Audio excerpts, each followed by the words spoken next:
Shalom, Bapak Ibu yang dikasihi Tuhan. Kita kembali lagi di dalam pengajaran online kita malam hari ini.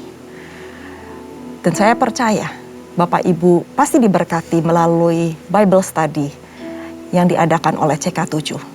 Nah, sebelum kita mulai dalam pembelajaran di Bilangan 27 pada malam hari ini, mari saya undang, saya ajak Bapak Ibu sekalian semuanya untuk sama-sama memuji Tuhan. Sama-sama kita menaikkan doa syukur kita kepada Tuhan dan kita minta urapan Tuhan turun pada kita dimanapun kita berada, supaya setiap pembelajaran pada malam hari ini membawa berkat bagi kita semua. Mari kita berdoa. Kuria wata shanda karawata sikika karya wata shande. Terima kasih Tuhan. Oh, syukur bagimu Yesus. Haleluya, oh haleluya. Kuria wata shikiko, kiara la la la la wata shande. Terima kasih Yesus, haleluya. Engkau Allah yang ajaib, Engkau Allah yang luar biasa. Engkau Allah yang kudus selama-lamanya. Kami sembah Engkau Tuhan. Haleluya.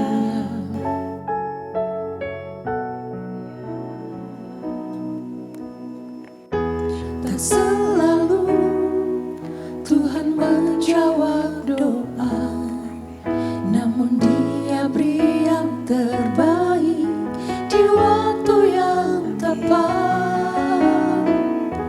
Izinkanlah Tuhan untuk bekerja yang mustahil menjadi mungkin oleh karena percaya.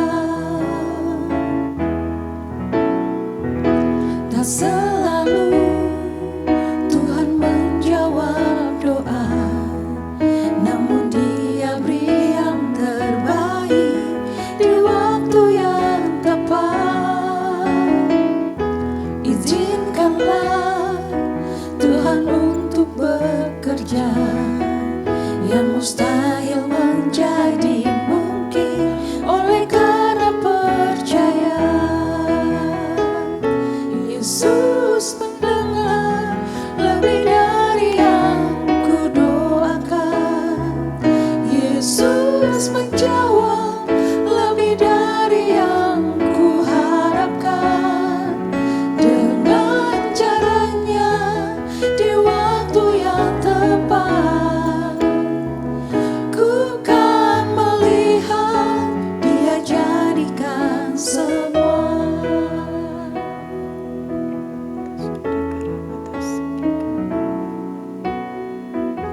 Tak selalu Tuhan menjawab doa, namun Dia beri yang terbaik di waktu yang tepat. Izinkanlah Tuhan untuk bekerja yang mustahil menjadi mungkin oleh karena percaya. Yesus mendengar lebih dari yang kudoakan.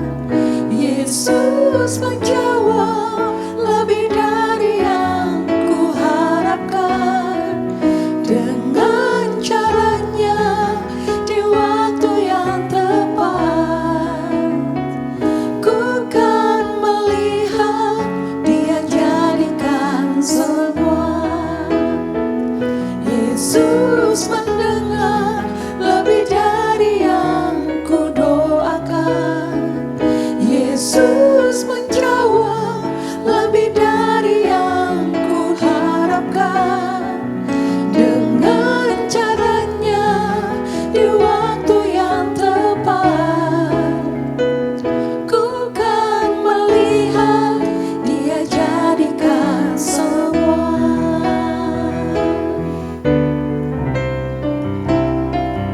Yesus mendengar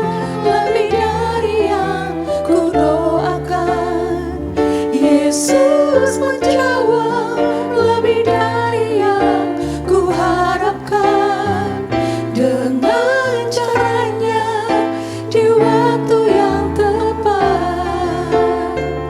Ku kan melihat Dia jadikan semua.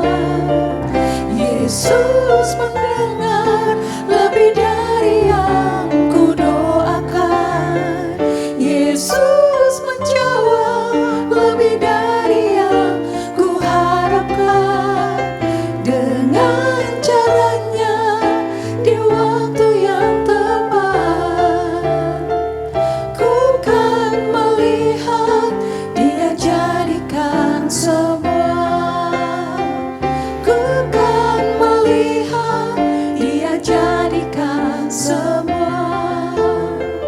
Ku kan melihat Dia jadikan semua. Kau jadikan semua balik Yesus, tepat pada waktumu. Kami percaya padamu, Tuhan jangan mau. Indah bagi kami Yesus, semuanya indah bagi kami. Izinkan Kau bekerja dalam hidup kami. Oleh Yesus, biarlah lebih dari yang kami minta. Terima kasih Yesus. Terima kasih untuk kasih yang menyaksikan hidup kami. Anugerah Tuhan, kasih-Mu melimpah Yesus. Terima kasih Tuhan.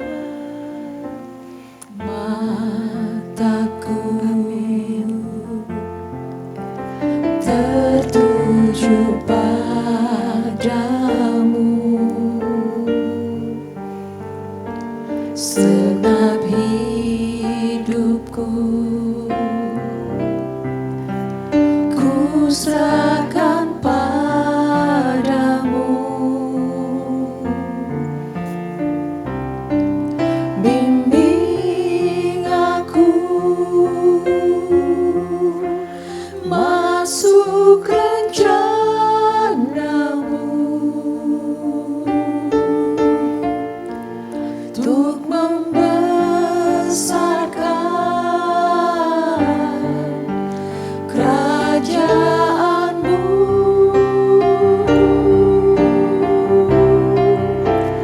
Ku mau mengikuti kehendak-Mu ya Bapa. Ku mau selalu menyenangkan hati-Mu.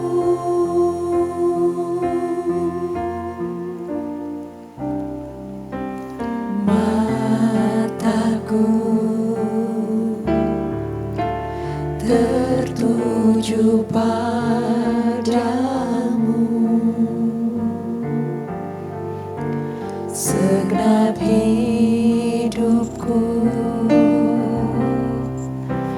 ku serahkan padamu. Bimbing aku masuk rencana-Mu, untuk membesarkan kerajaan-Mu.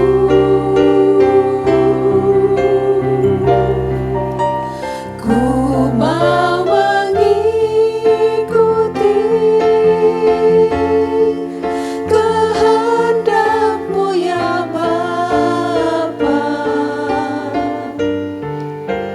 Ku mau selalu menyenangkan hati-Mu.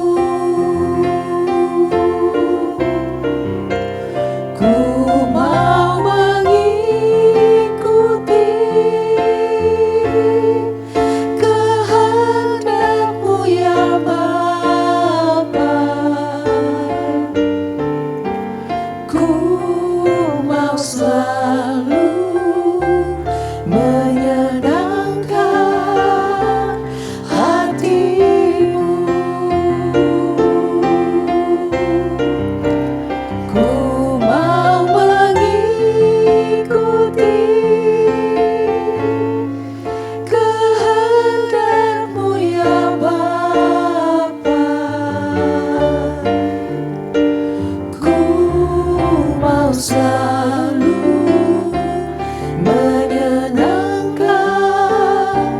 hatimu. Ku mau selalu menyenangkan hatimu. Ku mau selalu menyenangkan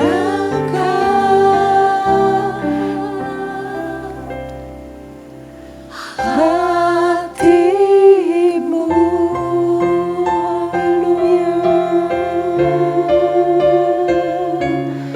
Haleluya.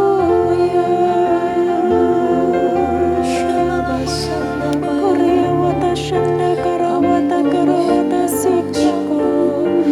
Ajar kami Tuhan selalu menyenangkan hatimu. Tuntun kami Yesus, bimbing kami ya Roh Kudus. Haleluya Tuhan. Koryawata shanda karawata karawata karawata sikika karyawata shanda karawata sikika Tuhan. Ajar kami Tuhan untuk selalu ingin menyenangkan hatimu. Bukan karena kekuatan kami sendiri Tuhan, tapi karena Roh Kudus-Mu ada di dalam hidup kami. Tuhan, berikanlah kepada kami fokus Tuhan, supaya mata kami selalu tertuju kepadamu, gak tertuju kepada dunia ini Tuhan.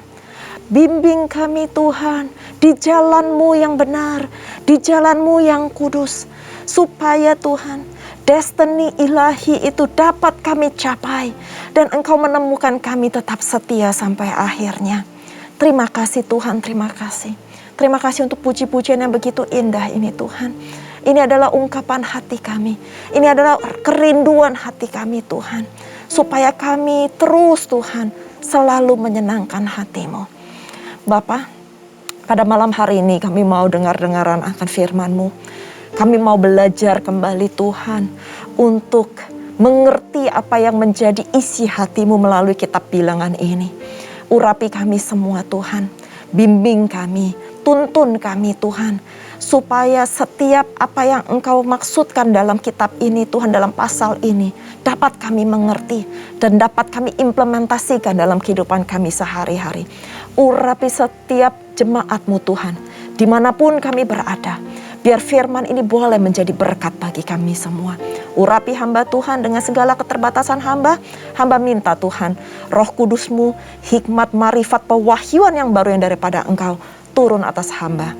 Terima kasih Bapa, terima kasih Roh Kudus. Hanya di dalam nama Tuhan Yesus kami akan mulai belajar. Haleluya. Amin. Shalom, sekali lagi Bapak Ibu yang dikasihi Tuhan yang mungkin baru saja masuk ke dalam Bible Study Online CK7. Nah, pada malam hari ini kita akan belajar di dalam kitab bilangan yang ke-27. Di mana kita belajar sesuai dengan perikopnya mengenai hak waris bagi anak-anak perempuan. Dan juga di mana Yosua menggantikan Musa. Nah, saya akan bacakan di awal beberapa ayat dari kitab bilangan 27 ini. Di ayat pertama dikatakan, kemudian mendekatlah anak-anak perempuan Selafehat bin Hefer bin Gilead bin Makir bin Manasye dari kaum Manasye bin Yusuf. Nama anak-anaknya ialah Mahla, Noah, Hogla, Milka, dan Tirsa. Dan berdiri di depan Musa dan Imam Eleazar dan di depan para pemimpin dan segenap umat itu dekat pintu kemah pertemuan. Serta berkata, ayah kami telah mati di padang gurun, walaupun ia tidak termasuk ke dalam kumpulan yang bersepakat melawan Tuhan, ke dalam kumpulan Korah. Tetapi ia telah mati karena dosanya sendiri, dan ia tidak mempunyai anak laki-laki. Mengapa nama ayah kami harus dihapus dari tengah-tengah kaumnya? Oleh karena ia tidak mempunyai anak laki-laki. Berilah kami tanah milik di antara saudara-saudara ayah kami. Lalu Musa menyampaikan perkara mereka ini ke hadapan Tuhan. Di ayat 6 dikatakan, maka berfirmanlah Tuhan kepada Musa, perkataan anak-anak perempuan Selofehad ini itu benar. Memang engkau harus memberikan tanah milik pusaka kepadanya di tengah-tengah saudara-saudara ayahnya. Engkau harus memindahkan kepadanya hak atas milik pusaka ayahnya. Dan di ayat 8 dikatakan, dan kepada orang Israel engkau harus berkata, apabila seseorang mati dengan tidak mempunyai anak laki-laki, maka haruslah kamu memindahkan hak atas milik pusakanya kepada anaknya yang perempuan. Apabila ia tidak mempunyai anak perempuan, maka haruslah kamu memberikan milik pusakanya itu kepada saudara-saudaranya yang laki-laki. Dan apabila ia tidak mempunyai saudara-saudara laki-laki, maka haruslah kamu memberi milik pusakanya itu kepada saudara-saudara lelaki ayahnya. Dan apabila ayahnya tidak mempunyai saudara-saudara lelaki, maka haruslah kamu memberikan milik pusakanya itu kepada kerabat yang terdekat dari antara kaumnya, supaya dimilikinya. Itulah yang harus menjadi ketetapan hukum bagi orang Israel, seperti yang diperintahkan Tuhan kepada Musa. Sampai di sini dulu pembacaan kita di Bilangan 27. Jadi Bapak Ibu yang dikasihi Tuhan, pada perikop yang pertama ini membahas mengenai hak waris bagi anak-anak perempuan. Tujuan hukum adalah untuk menciptakan keteraturan di dalam masyarakat. Dan kata hukum di dalam ayat yang ke-11b dalam bahasa Ibrani juga dapat diartikan, diterjemahkan dengan keadilan. Maka tujuan lain dari hukum atau tujuan yang diperuntukkan hukum adalah sebenarnya menciptakan keadilan di antara umat Israel. Supaya jelas, supaya teratur, supaya tidak ada perselisihan di antara mereka. Dan masalah hukum waris ini, Musa diperhadapkan dengan kasus anak-anak perempuan dari Selofehad. Karena Selofehad tidak memiliki anak laki-laki, hanya anak perempuan, sedangkan hukum yang ada itu semuanya diberikan kepada anak lelaki. Anak-anak perempuan tersebut minta hak warisnya. Nah, secara umum ketika seorang ayah wafat, anak laki-laki akan mendapatkan harta milik ayahnya. Dan anak yang sulung mendapat 2 kali lipat di antara anak-anak laki-laki lainnya. Tetapi anak-anak perempuan tidak mendapatkan warisan. Nah, dari sang ayah, mereka hanya mendapatkan hadiah yang sangat besar pada saat mereka menikah. Tetapi itu bukan sebagai warisan, itu hanya sebagai hadiah pada saat mereka menikah. Dan bila satu keluarga hanya memiliki anak perempuan, maka hukum yang ada di mana harta waris itu akan diberikan kepada saudara laki-laki dari sang ayah. Berarti bukan anak-anaknya, tetapi orang yang ada saudara laki-laki dari ayahnya. Tradisi ini seolah lebih mengutamakan peran pria, hak pria dibandingkan dengan hak wanita. Yang tentu saja ini memojokkan para wanita atau para anak-anak perempuan dan tidak menghargai kedudukan sebagai seorang perempuan. Tradisi ini enggak seimbang Bapak Ibu yang dikasihi Tuhan. Sehingga anak-anak perempuan dari Selofehad merasa bahwa hal itu enggak adil. Itu sebabnya mereka menghadap Musa. Dan pada saat Musa mendengar seluruh keluhan yang disampaikan oleh anak-anak perempuan Selofehad, membawa perkara ini kepada Tuhan.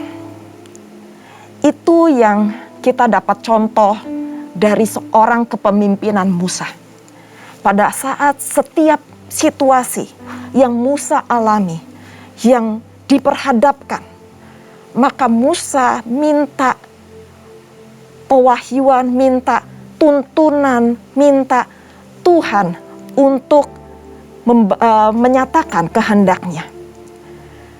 Tuhan kemudian menyatakan bila keluarga tidak memiliki anak laki-laki, maka anak perempuan boleh berbagi harta warisan.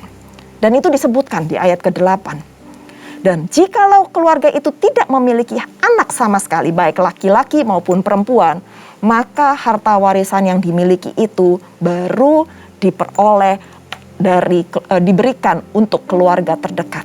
Dan itu dinyatakan di ayat ke-9 sampai ke-11 yang tadi sempat kita bacakan sampai ayat ke-10.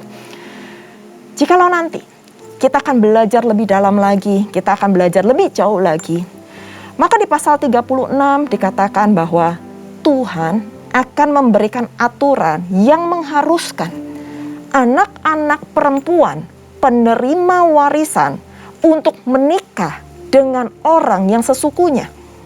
Maksudnya apa? Kenapa dibuat peraturan seperti itu? Tujuannya adalah untuk menjaga agar harta warisan itu tetap berada di dalam suku itu dan tidak keluar dari suku itu. Nah, perikop ini menarik karena memperlihatkan iman dari anak-anak perempuan Selofehad yang meyakini bahwa Tuhan yang mereka punya, mereka sembah itu adalah Tuhan yang adil. Dan Tuhan yang tidak pernah mengingkari janjinya bahwa Tuhan akan memberikan kepada mereka tanah milik pusaka Allah. Dan mereka akan dibawa masuk ke dalam tanah perjanjian. Dan juga diperlihatkan dalam perikop ini bahwa ada belas kasihan Tuhan yang turun atas anak-anak perempuan dari Selofehad ini. Hukum memang baik adanya, tetapi di atas hukum ada juga belas kasihan yang dimiliki oleh Tuhan kepada umatnya.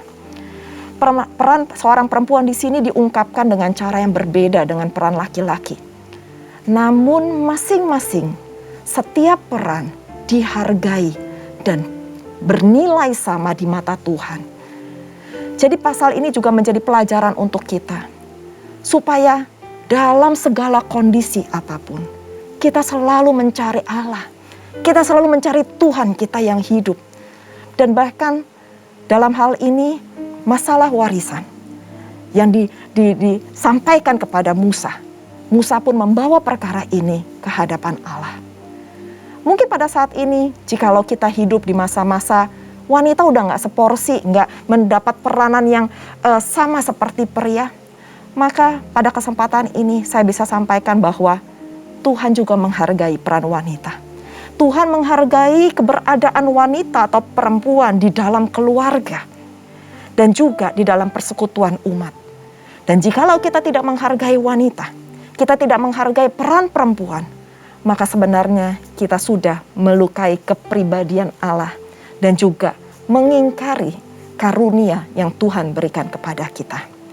Nah, di perikop selanjutnya membahas mengenai bagaimana Yosua menggantikan Musa. Saya akan baca sedikit dari perikop ini.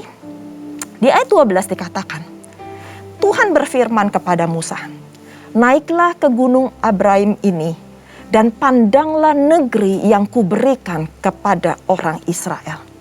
Sesudah engkau memandangnya, maka engkau pun juga akan dikumpulkan kepada kaum leluhurmu, sama seperti Harun, abangmu dahulu. Karena pada waktu pembantahan umat itu di padang gurun Sin, kamu berdua telah memberontak terhadap titahku untuk menyatakan kekudusanku di depan mata air mereka dengan air itu. Itulah mata air Meribah dekat Kades di padang gurun Sin. Lalu berkatalah Musa kepada Tuhan, biarlah Tuhan, Allah dari roh segala makhluk, mengangkat atas umat ini seorang yang mengepalai mereka waktu keluar dan masuk, dan membawa mereka keluar dan masuk, supaya Tuhan jangan hendaknya seperti domba-domba yang tidak mempunyai gembala.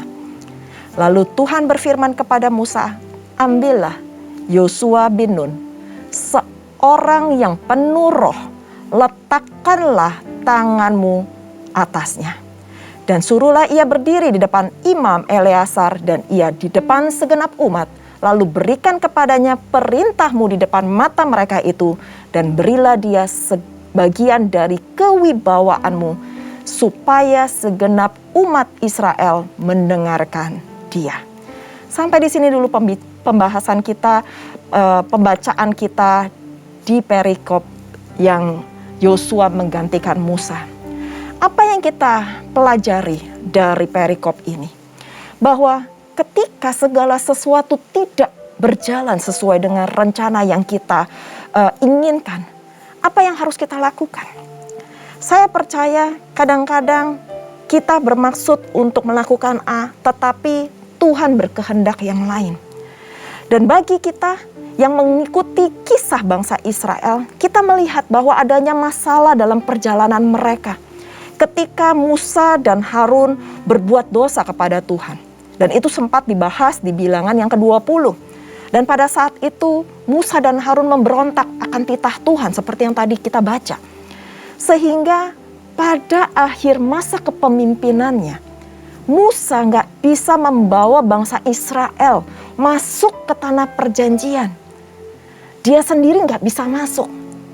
Dan sebelum meninggal, Musa diingatkan bahwa ia tidak diperkenankan masuk ke sana karena ketidakpercayaannya di padang gurun Sin, mata air Meriba dekat Kades. Nah, itu mengingatkan peristiwa yang terjadi di sana. Tetapi Musa mohon kepada Tuhan untuk menyelamatkan bangsa Israel dengan memilih pemimpin yang baru untuk mereka. Saya belajar di sini, saya renungkan bahwa bagaimana hati Musa sebagai seorang pemimpin yang tidak egois. Kalau dia nggak bisa masuk, setidaknya ada seorang pemimpin yang menggantikan dia yang dapat memimpin seluruh umat Israel untuk keluar dan masuk. Pemimpin yang akan membimbing umatnya seperti gembala yang memimpin kawanan domba. Dan Allah memilih Yosua bin Nun untuk melakukan tugas ini. Karena ia telah menunjukkan ketaatannya, di mana ia penuh dengan roh. Dan kemudian, apa yang dilakukan oleh Musa? Musa meletakkan tangannya ke atas Yosua sebagai tanda penyerahan kuasa kepada masa pergantiannya. Masa di mana dia menggantikan Musa sebagai pemimpin, sebagai pernyataan impartasi, sebagai pernyataan mentahbiskan Yosua, supaya umatnya, bangsa Israel, mendengarkan firman Tuhan melalui perkataan Yosua dan tetap taat kepada Allah. Musa menjalankan penyerahan kepemimpinan ini kepada Yosua persis seperti apa yang diperintahkan oleh Tuhan.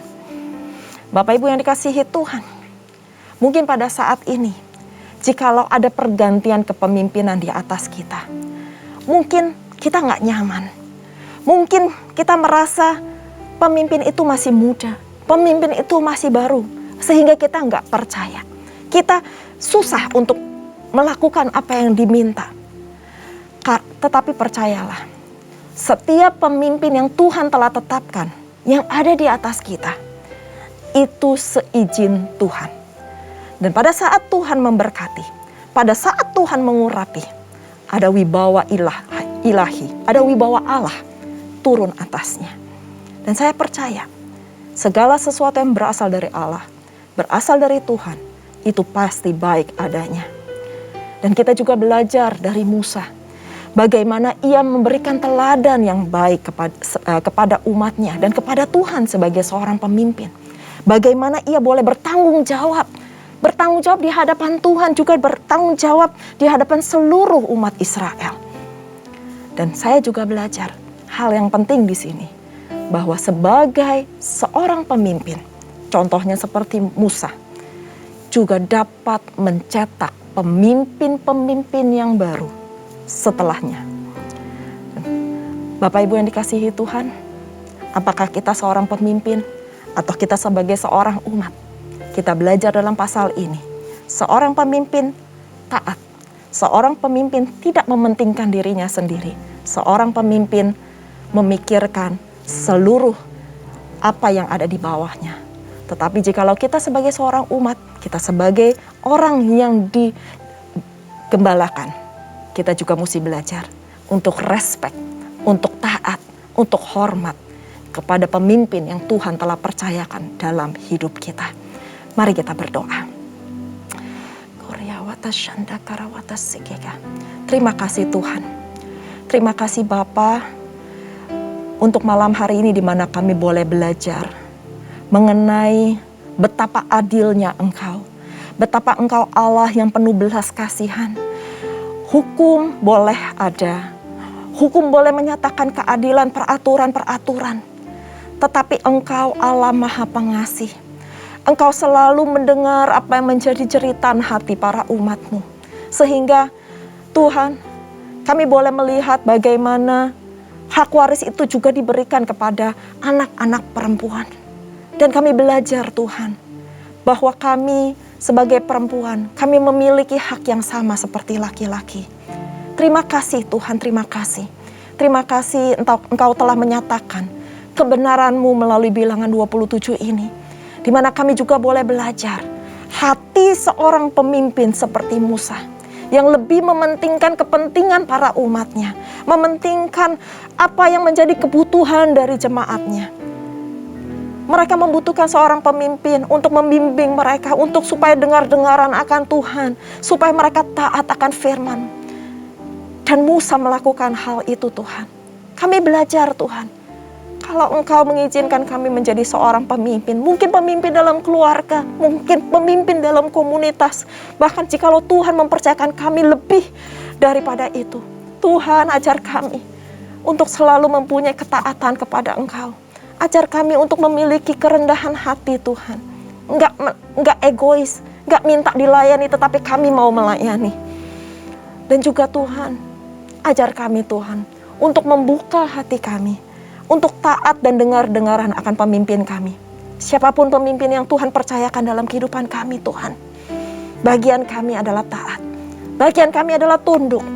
Bagian kami Tuhan tetap setia. Sampai Engkau menyatakan kehendak-Mu dalam kehidupan kami masing-masing. Sampai kami mencapai garis finish. Terima kasih Tuhan. Berkati setiap jemaat-Mu yang saat ini sedang mendengarkan, yang saat ini sedang belajar. Tuhan, berkat-Mu berlimpah atas mereka. Berikan urapan yang baru. Nyatakan Tuhan hal-hal yang baru mengenai pasal 27 ini di dalam kehidupan mereka. Dan hamba percaya paradigma kami akan dibukakan. Paradigma yang baru Tuhan akan bukakan dalam kehidupan kami. Dan kami akan melihat perbuatan-perbuatan Allah ajaib dalam kehidupan kami. Terima kasih Bapak, terima kasih. Dan sebelum kami berpisah satu dengan lainnya, kami rindu untuk menerima berkat yang daripada-Mu. Bapak Ibu yang dikasihi Tuhan, mari kita mengangkat kedua tangan kita dan kita siap menerima berkat. Terimalah berkat yang berlimpah-limpah dari Allah Bapa, kasih karunia di dalam anaknya yang tunggal, Tuhan kita Yesus Kristus, dan persekutuan manis dengan Roh Kudus, menyertai Bapak Ibu sekalian mulai saat ini, sampai Tuhan Yesus datang untuk kedua kalinya, menjemput kita di awan-awan permai, dan bahkan untuk selama-lamanya. Mari kita yang sudah menerima berkat, sama-sama katakan, amin. Tuhan Yesus memberkati. Shalom.